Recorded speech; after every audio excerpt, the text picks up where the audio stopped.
some of the major themes, particularly developing the global economy. Ist nach unserer Auffassung auch das Thema des freien, regelbasierten. For us, the topic of free, rule-based, and fair trade is important as well. And therefore, this will be a central issue, along with the climate issue following the Paris Agreement. And you can imagine that there will be discussions that will not be easy. Diskussionen gibt, die nicht ganz so einfach sind. Quite the understatement, given the US's announcement last month that it would be withdrawing from the 2015 Paris Agreement on climate change. Many of Washington's global partners have since reaffirmed their commitment to reducing reliance on fossil fuels and staving off rising temperatures. However, the US pullback on the world's diplomatic stage has caused many to question whether or not Washington is still a reliable partner, particularly ahead of an expected meeting between US President Donald Trump and Russian counterpart Vladimir Putin.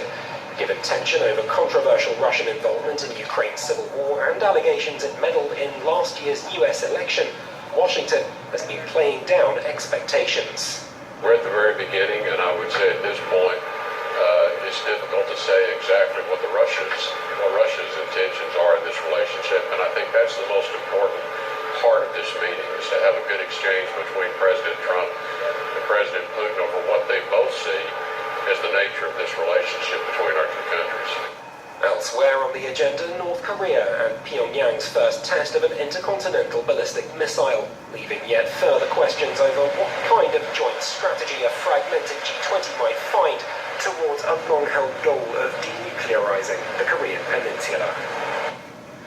Well, ahead of that G20 summit, Donald Trump has been in neighbouring Poland, where he made a public speech to crowds in the capital.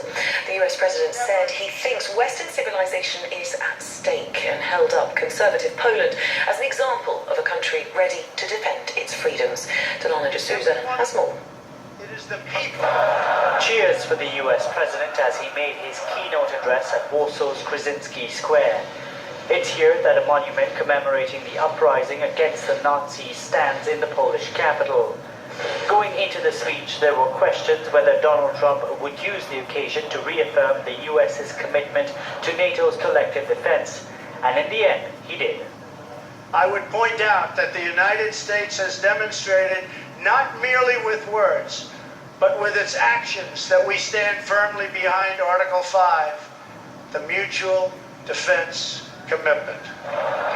Donald Trump was on friendly ground in Poland. The governing Law and Justice Party shares many of the US president's views on Europe, climate change and immigration. Democratic institutions like the judiciary and the media have come under attack, and the country's borders have been shut to refugees under an EU migrant deal reached in 2015. Whether the West has the will to survive, do we have the confidence in our values to defend them at any cost?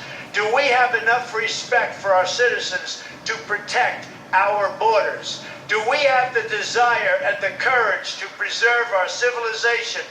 The US president also had tough words for Russia and hit out at its destabilizing efforts in the region. Earlier in the day, Donald Trump acknowledged for the first time the country may have interfered in last year's presidential election, but contrary to assessments from the US intelligence community, Mr. Trump failed to concede Moscow acted alone.